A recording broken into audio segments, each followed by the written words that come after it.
नमस्कार।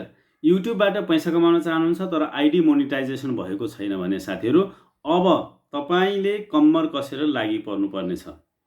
यो 3-4 महिना भित्रमा तपाईँ कम्मर कसेर लाग्नु भएन भने अहिलेको भन्दा दोब्बर क्राइटेरिया युट्युबले ल्याउँदैछ, घोषणा गरिसकेको छ।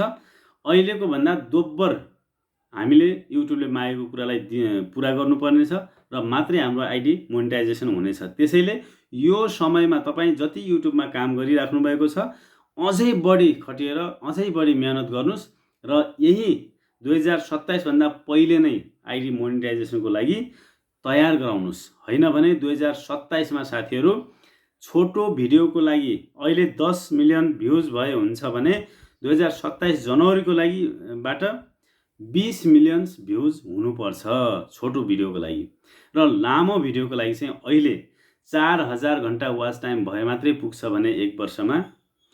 अब जनवरी 2027 बाट 8000 घण्टा वाच टाइम भ्युज हुनुपर्छ। यानी कि के हुने भयो, ठ्याक्कै दोब्बर हुने भयो।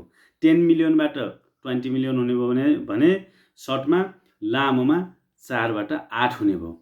त्यसैले अहिले हामीलाई यही क्राइटेरिया त पुरा गर्न गाह्रो भइरहेको छ भने त्यो त झन् हामीलाई झनै गाह्रो हुने भयो, ठ्याक्कै दोब्बर हुने भयो। त्यसैले यो 4-5 महिना भित्रमा तपाईँ यति धेरै मेहनत गर्नुस् कि युट्युबले पनि थाहा पाओस् कि यो व्यक्ति साँच्चै युट्युबमा काम गर्नकै लागि जन्मिएको रहेछ भनेर उलाई पनि होस् र तपाईले अहिलेको क्राइटेरिया पुरा गरेर युट्युब मोनिटाइजेसन गरिहाल्नुस्। हैन भने अझ दोब्बर क्राइटेरिया पुरा गर्दाखेरि त दाँतबाट पैसा नआउने स्वाभाविक छ।